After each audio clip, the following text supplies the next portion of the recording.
जय जगन्नाथ पिलाମାନେ ଆଜି ଆମର ଆଉ ଏକ ନୂତନ ଭିଡ଼ିଓକୁ ଆପଣମାନଙ୍କୁ ସ୍ୱାଗତ। ଆଜି ଭିଡ଼ିଓରେ ଆମେ ଶୈବ ସାହିତ୍ୟ ଉପରେ ଆଲୋଚନା କରିବା। ତ ପୂର୍ବ ଭିଡ଼ିଓରେ ଆମେ ବୌଦ୍ଧ ସାହିତ୍ୟ ଓ ଚର୍ଯ୍ୟ ସାହିତ୍ୟ ଓ ନାଥ ସାହିତ୍ୟ ଉପରେ ଆଲୋଚନା କରିସାରିଛି। ତ ଯେଉଁମାନେ ସେ ଭିଡ଼ିଓ ଗୁଡ଼ିକୁ ଦେଖିନାହାନ୍ତି ପ୍ଲେଲିଷ୍ଟରେ ସେ ଭିଡ଼ିଓ ଗୁଡ଼ିକୁ ଦେଖିନେବେ। ଯଦି ଆପଣମାନଙ୍କୁ ସେ ଭିଡ଼ିଓ ଗୁଡ଼ିକ ଭଲ ଲାଗେ ତାହେଲେ ନିଶ୍ଚିତ ଭାବରେ ଗୋଟେ ଲାଇକ୍ କରିଦେବେ। ଚାଲନ୍ତୁ ଆଜି ଭିଡ଼ିଓଟି ଆରମ୍ଭ କରିବା। ତ ସେଇ ଭିଡ଼ିଓ ଗୁଡ଼ିକ ପୂର୍ବ ଭିଡ଼ିଓ ଗୁଡ଼ିକରେ ଆମେ ଆଲୋଚନା କରିଥିଲେ ସାହିତ୍ୟ ପ୍ରାରମ୍ଭିକ ପର୍ଯ୍ୟାୟରେ ଧର୍ମ ଓ ସଂସ୍କୃତିକୁ ଭିତ୍ତି କରି ସୃଷ୍ଟି ହୋଇଥିଲା। ତ ଓଡ଼ିଶା ବିଭିନ୍ନ ଦେଶରେ ଯଦି ଆମେ ଦେଖିବା ତାହେଲେ ସବୁ ଦେଶରେ ପ୍ରତ୍ୟେକ ଦେଶର ସାହିତ୍ୟ ପ୍ରଥମ ପର୍ଯ୍ୟାୟରେ ଧର୍ମ ଓ ସଂସ୍କୃତିକୁ ନେଇ ଗଢ଼ି ଉଠିଥିଲା। ତ ସେଇଭଳି ଭାବରେ ଆମ ଓଡ଼ିଆ ସାହିତ୍ୟ ମଧ୍ୟ ଧର୍ମ ଓ ସଂସ୍କୃତିକୁ ନେଇ ଗଢ଼ି ଉଠିଥିଲା। ତ ଶୈବ ଧର୍ମକୁ ଅବଲମ୍ବନ କରି ଶୈବ ସାହିତ୍ୟ ସୃଷ୍ଟି ହୋଇଥିଲା। କାରଣ ଆମେ ଜାଣିଛେ ପିଲାମାନେ ସମାଜ ହେଉଛି ସାହିତ୍ୟର ଦର୍ପଣ। ତ ସମାଜରେ ଯାହା ଯେଉଁ ସମୟରେ ଘଟିଥାଏ ତାହା ସାହିତ୍ୟରେ ରୂପ ପାଇଥାଏ। ତ ଯେଉଁ ସମୟରେ ଶୈବ ଧର୍ମର ବିଶେଷ ପ୍ରଚଳନ ହେଉଥିଲା, ବିଶେଷ ପ୍ରଚାର ପ୍ରସାର ହେଉଥିଲା, ନିଶ୍ଚିତ ଭାବରେ ସେହି ସମୟରେ ଶୈବ ସାହିତ୍ୟ ସୃଷ୍ଟି ହୋଇଥିବ। ତ ଶିବ ଉପାସକମାନଙ୍କ ଦ୍ୱାରା ଯେଉଁ ଉପାସନା କରାଯାଇଥାଏ ତାହାକୁ ଶୈବ ଧର୍ମ ବୋଲି କୁହାଯାଇଥାଏ। ତ ଶୈବ ଧର୍ମର ଉତ୍ପତ୍ତି କାଳ ସଠିକ୍ ଭାବରେ ଆଲୋଚକମାନେ ନିର୍ଣ୍ଣୟ କରିପାରିନାହାନ୍ତି ବା କଳନା କରିପାରିନାହାନ୍ତି ଅଦ୍ୟାବଧି। ଆମେ ଯଦି ଦେଖିବା ତାହେଲେ ଆଲୋଚକମାନଙ୍କ ମତରେ ଏହି ଶୈବ ଧର୍ମ ପ୍ରାକ୍-ବୈଦିକ ଓ ବୈଦିକ ସଂସ୍କୃତିର ସମନ୍ୱୟ ରୂପ। ତ ଶୈବ ଧର୍ମଟି ବେଦ ଦ୍ୱାରା ନିନ୍ଦିତ ହୋଇଥିବା କଥା ଜଣାଯାଏ। ତ ଶୈବ ଧର୍ମ ସହିତ ଯେଉଁ ଲିଙ୍ଗ ପୂଜାର ବ୍ୟବସ୍ଥା ରହିଛି ତାହା ହେଉଛି ପ୍ରାକ୍-ବୈଦିକ ସିନ୍ଧୁ ସଭ୍ୟତାର ପ୍ରଭାବ ବୋଲି କୁହାଯାଉଛି। ତ ଶୈବ ଧର୍ମର ଲୋକପ୍ରିୟତା କଥା ପିଲାମାନେ ଆମେ ଏହି ଶୈବ ସାହିତ୍ୟ ମାଧ୍ୟମରେ ଜାଣିପାରିବା। କେଉଁଭଳି ଭାବରେ ଶିବ ଉପାସନା ସେହି ସମୟରେ ଲୋକମାନେ କରୁଥିଲେ, ବ୍ରତ ପାଳନ କରୁଥିଲେ ଶିବଙ୍କର ପାଇଁ ବ୍ରତ। ତ ଏଇସବୁ ଜିନିଷ ଆମେ ଶୈବ ସାହିତ୍ୟରୁ ଜାଣିପାରିବା। ତ ଓଡ଼ିଶାରେ ଶୈବ ଧର୍ମର ପ୍ରଚଳନ ବହୁତ ପୁରୁଣା। ତ ଶୈବ ଧର୍ମର ପ୍ରାଚୀନତମ ନିଦର୍ଶନ ଯଦି ଆମେ ଦେଖିବା ତାହେଲେ ଖ୍ରୀଷ୍ଟୀୟ 4ର୍ଥ ଶତାବ୍ଦୀରେ କେଉଁଝର ଜିଲ୍ଲାର ଅସନପାଟ ଅଭିଲେଖରେ ଖୋଦିତ ନଟରାଜ ଶିବ ବିଗ୍ରହରୁ ଜଣାଯାଏ। ତ ଏହି ଶୈବ ଧର୍ମର ଯେଉଁ ପ୍ରଚଳନ ହେଉଥିଲା ତାହା 10ମ ଓ 11ଶ ଶତାବ୍ଦୀ ବେଳକୁ ବିଶେଷ ଭାବରେ ହୋଇଥିଲା ପିଲାମାନେ। ମନେ ରଖିଥାନ୍ତୁ, 10ମ ଓ 11ଶ ଶତାବ୍ଦୀ ବେଳକୁ ଶୈବ ସାହିତ୍ୟର ବିଶେଷ ପ୍ରଚଳନ ହୋଇଥିଲା। ସେଥିପାଇଁ ଏହି ସମୟକୁ ଶୈବ ଧର୍ମର ସୁବର୍ଣ୍ଣ ଯୁଗ ବୋଲି କୁହାଯାଏ।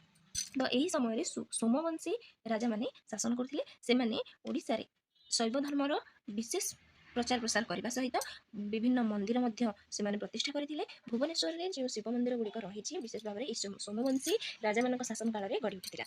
ତ ଶିବ ମନ୍ଦିର ମାଳିନୀ ବା ମନ୍ଦିର ମାଳିନୀ ସହର ଯଦି ଆଜି ଆମେ ଜାଣିବାକୁ ପାଉଛେ ଭୁବନେଶ୍ୱରକୁ, ତ ସେହି ସମୟରେ ସେଇ ଶୈବ ଧର୍ମ ପ୍ରଚାର ସମୟରେ ବିଶେଷ ଭାବରେ ମନ୍ଦିର ଗୁଡ଼ିକ ଗଢ଼ି ଉଠିଥିଲା। ତ ଯଦି ଓଡ଼ିଆ ସାହିତ୍ୟରେ ଶୈବ ଧର୍ମ ପ୍ରଖ୍ୟାପକ ପ୍ରାଚୀନ ଗ୍ରନ୍ଥ ଦେଖିବା ତାହେଲେ 3ଟି ଗ୍ରନ୍ଥ ଆମେ ଦେଖିବା। କଳସା ଜ୍ୟୋତିଷା, ରୁଦ୍ରସୁଧାନିଧି, ସୋମନାଥ ବ୍ରତ କଥା ପିଲାମାନେ। ତ ଏଇଗୁଡ଼ିକୁ ଆଜି ଆମେ ଆଲୋଚନାର ପରିସରଭୁକ୍ତ କରିଛେ। ତ ପ୍ରଥମେ ଆମେ ଦେଖିବା କଳସା ଜ୍ୟୋତିଷା। କଳସା ଜ୍ୟୋତିଷା ଯାହାକି ବତ୍ସା ଦାସଙ୍କ ଦ୍ୱାରା ରଚିତ। 1931 ମସିହାରେ ଏହା ଲୋକଲୋଚନକୁ ସର୍ବପ୍ରଥମେ ଆସିଥିଲା। ଏହାର ଆବିଷ୍କର୍ତ୍ତା ହେଉଛନ୍ତି ବିଚ୍ଛନ୍ଦ ଚରଣ ପଟ୍ଟନାୟକ। ତ ସେ ଏହାକୁ ଆବିଷ୍କାର କରି ପ୍ରାଚୀ ସମିତି ଆନୁକୂଲ୍ୟରେ ତାଙ୍କର ଯେଉଁ 34 ମଧୁଚକ୍ରଟି ପ୍ରକାଶ ପାଇଥିଲା ତାର 4ର୍ଥ ଖଣ୍ଡରେ ଏହି କଳସା ଜ୍ୟୋତିଷାଟିକୁ ସେ ସ୍ଥାନିତ କରିଥିଲେ। ତ କଳସା ଜ୍ୟୋତିଷାର ରଚନା କାଳ ସମ୍ବନ୍ଧୀୟ ବିଭିନ୍ନ ଆଲୋଚକ ଭିନ୍ନ ଭିନ୍ନ ମତ ପ୍ରକାଶ କରିଛନ୍ତି ତାର ଭାଷାକୁ ନେଇକି। ତ ଦେଖିବା ଆମେ କେଉଁ ଆଲୋଚକ କ'ଣ ମତ ଦେଇଛନ୍ତି।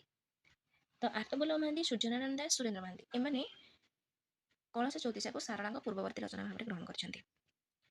ମାଧବମାନ ସିଂ ଏଥିରେ ଥିବା ଫାର୍ମାନ ଶବ୍ଦକୁ ଦେଖି ତାର ପ୍ରାଚୀନତା ଉପରେ ସନ୍ଦେହ ପ୍ରକାଶ କରିଛନ୍ତି ଓ ସେ କହିଛନ୍ତି ଏହା ସାରଳାଙ୍କ ପରବର୍ତ୍ତୀ ସମୟର ରଚନା। ଏହି ଫାର୍ମାନ ଶବ୍ଦଟି ଏକ ଜାବନିକ ଶବ୍ଦ, ତେଣୁ ସେ ଏହାକୁ ଗ୍ରହଣ କରିପାରି ନାହାନ୍ତି ଏହାର ପ୍ରାଚୀନତାକୁ।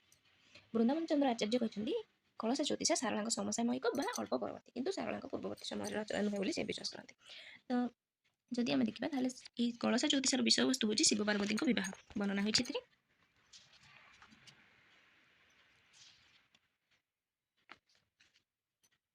ଶିବ ପାର୍ବତୀଙ୍କର ବିବାହ ଏଥିରେ ବର୍ଣ୍ଣିତ ହୋଇଛି। ଏଥିରେ ଶିବଙ୍କର ଛଦ୍ମବେଶ ହାସ୍ୟରସ ସୃଷ୍ଟି କରେ। ତ ଗୌରୀଙ୍କୁ ବା ପାର୍ବତୀଙ୍କୁ ବିବାହ କରିବା ପାଇଁ ଯେଉଁ ବର ଆସିଛନ୍ତି, ବରର ବୟସ, ରୂପ, ଗୁଣ ଏହାକୁ ବର୍ଣ୍ଣନା କରାଯାଇଛି। ସେ ବରଟି ହେଉଛି ନିପଟ ବୁଢ଼ା, ଶ୍ୱାସ ରୋଗାକ୍ରାନ୍ତ, ଦୀର୍ଘ ନିଶ୍ୱାସ ସେ ତ୍ୟାଗ କରୁଛି। ତ ତା ପାଖରେ ଯାନର ଅଭାବ ହେତୁ ଯାନ ନଥିବାରୁ ସେ ବୁଢ଼ା ହଡ଼ା ବଳଦ ଧରି ଆସିଥିବା କଥା ସଖୀମାନେ ପାର୍ବତୀଙ୍କୁ ଯାଇ କହୁଛନ୍ତି। ତାପରେ ରକ୍ତହୀନତା ଯୋଗୁଁ ତାର ଗୋଡ଼ ହାତ ଶିଠୁଆ ଦେଖାଯାଉଛି, ହଳଦିଆ ପଡ଼ିଯାଇଛି, ଆଖିରୁ ନେଞ୍ଜେରା ବହୁଛି, ତାପରେ ଲାଳ ଗଡ଼ୁଛି, କାନକୁ ଠିକ୍ରେ ଶୁଣା ଯାଉନି। ଏଇଭଳି ଭାବରେ ଯେଉଁ ବର୍ଣ୍ଣନା ଶିବଙ୍କର କରାଯାଇଛି ତାହା ହାସ୍ୟରସ ନିଶ୍ଚିତ ଭାବରେ ସୃଷ୍ଟି କରେ। ତାପରେ ଆମେ ଦେଖିବା କଳସା ଜ୍ୟୋତିଷାଟି ହେଉଛି ଯେତେ ଜ୍ୟୋତିଷା ଅଦ୍ୟାବଧି ଲୋକଲୋଚନକୁ ଆସିଛି ତାଠାରୁ ସବୁ ଜ୍ୟୋତିଷା ଠାରୁ ତାହା ସର୍ବପ୍ରାଚୀନ।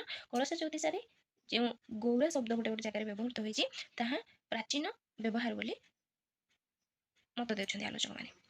ତ ଏହି କଳସା ଜ୍ୟୋତିଷାଟି ମାଳବ ରାଗରେ ରଚିତ ହୋଇଛି। ବା ବରାଡ଼ି ଦାଗରେ ରଚିତ ହୋଇଛି।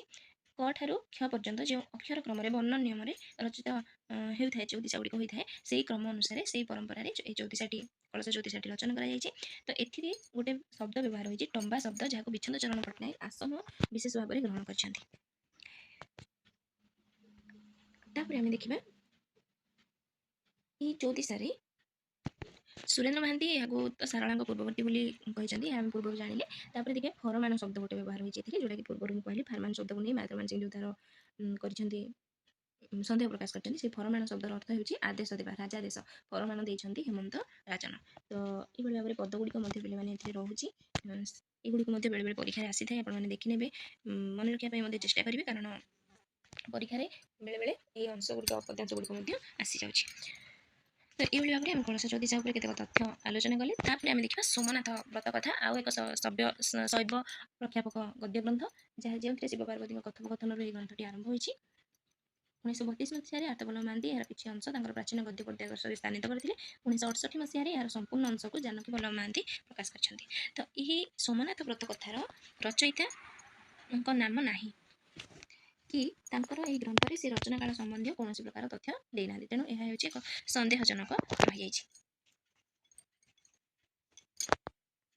ତାପରେ ଆମେ ଦେଖିବା ସୋମନାଥ ବ୍ରତ କଥାର ରଚନା କାଳ ସମ୍ବନ୍ଧରେ ତାର ଭାଷାକୁ ନେଇକି ଯେଉଁ ଆଲୋଚକମାନେ ଯେଉଁ ମତ ସବୁ ପ୍ରଦାନ କରିଛନ୍ତି ତାକୁ ଦେଖିବା। ତ ଆର୍ତ୍ତବଲ୍ଲଭ ମହାନ୍ତି ତାକୁ କହିଛନ୍ତି 1500ରୁ 1600 ଶତାବ୍ଦୀର ରଚନା ହେଉଛି ସୋମନାଥ ବ୍ରତ କଥା।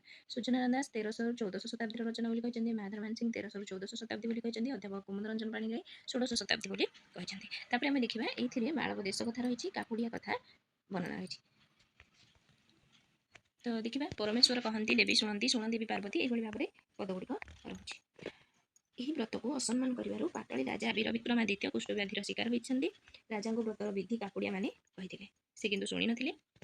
ମାଣେ ଚାଉଳ ନେଇ ବ୍ରତ ଆରମ୍ଭ କରିବା କଥା ଯେତେବେଳେ କହିଛନ୍ତି କାକୁଡ଼ିଆ ମାନେ, ସେ ତାତ୍ସଲ୍ୟ ମନେ କରନ୍ତି। ସେଇଥିପାଇଁ ତାଙ୍କର ପରବର୍ତ୍ତୀ ସମୟରେ ତାଙ୍କୁ କୁଷ୍ଠରୋଗ ହେଉଛି, କୁଷ୍ଠବ୍ୟାଧି। ତାଙ୍କ ମନ୍ତ୍ରୀ ସିଂହାସନ ଅଧିକାର କରିଛନ୍ତି ଓ ତାଙ୍କ ରାଣୀ ଓ ରାଜକନ୍ୟାଙ୍କ ଉପରେ ଅତ୍ୟାଚାର କରିଛନ୍ତି। ରାଣୀ ଯେତେବେଳେ ଏହି ବ୍ରତ, ଏହି ସୋମନାଥ ବ୍ରତଟି ଆରମ୍ଭ କରିଛନ୍ତି, ରାଜା ଭଲ ହୋଇଯାଇଛନ୍ତି। ତାପରେ ତାଙ୍କ ରାଜ୍ୟ ପ୍ରାପ୍ତି ହୋଇଛି, ସୁଖରେ ସେମାନେ ପୁଣି ଥରେ ଜୀବନଯାପନ କରିଛନ୍ତି। ତ ବୀର ବିକ୍ରମଙ୍କ ମନ୍ତ୍ରୀଙ୍କ ନାମ ହେଉଛି ସମିଗ୍ରହ, ଯିଏ ଏଠି ତାଙ୍କୁ ଅତ୍ୟାଚାର କରୁଥିଲେ ତାଙ୍କ ରାଣୀମାନଙ୍କୁ। ତ ଏଥିରେ ଯେଉଁ ତୃତୀୟ ବିଭକ୍ତି ଏଣ, ସପ୍ତମୀ ବିଭକ୍ତିରେ ଏ ପ୍ରତ୍ୟୟ ବ୍ୟବହାର ହୋଇଛି ଏଥିରେ। ତାପରେ ଆମେ ଦେଖିବା ସୋମନାଥ ବ୍ରତ କଥାଟି ଭାଦ୍ରବ ମାସ ଶୁକ୍ଳପକ୍ଷ ଷଷ୍ଠୀ ଦିନ ଆରମ୍ଭ ହୋଇଥାଏ, ଦଶହରା ଦିନ ଶେଷ ହୋଇଥାଏ ପିଲାମାନେ। ତ ଏଇଭଳି ଭାବରେ ସୋମନାଥ ବ୍ରତ କଥା ସମ୍ବନ୍ଧୀୟ କିଛିଟା ତଥ୍ୟ ଆମେ ଜାଣିଲେ। ତାପରେ ଆମେ ରୁଦ୍ରସୁଧାନୀତି ବିଷୟରେ ପିଲାମାନେ ପୂର୍ବରୁ ଆଲୋଚନା ହୋଇସାରିଛି। ଯେଉଁମାନେ ସେ ଭିଡ଼ିଓ ଦେଖିନାହାନ୍ତି ପ୍ଲେଲିଷ୍ଟରୁ ଯାଇ ସେ ଭିଡ଼ିଓ ଗୁଡ଼ିକ ଦେଖିନେବେ। ଆଉ এই ଭିଡ଼ିଓରେ ଆମେ ଆଲୋଚନା କରୁନାହାନ୍ତି ରୁଦ୍ରସୁଧାନୀତି ବିଷୟରେ। ତ ଦେଖିବା এই ଭିଡ଼ିଓରେ ଯେତିକି ତଥ୍ୟ ରହିଥିଲା ନିଶ୍ଚିତ ଭାବରେ ଆପଣମାନଙ୍କ ପାଇଁ ଉପାଦେୟ ହେବ। ତେଣୁ ଏହିପରି ନୂତନ ଭିଡ଼ିଓ ପାଇବା ପାଇଁ ଆମ ଚ୍ୟାନେଲକୁ ସବସ୍କ୍ରାଇବ୍ କରିଦିଅନ୍ତୁ, ଆମ ସହିତ ଯୋଡ଼ି ହୋଇ ରହିଥାନ୍ତୁ, ସାଙ୍ଗସାଥିମାନଙ୍କ ସହିତ ମଧ୍ୟ ସେୟାର କରିଦିଅନ୍ତୁ। ଧନ୍ୟବାଦ।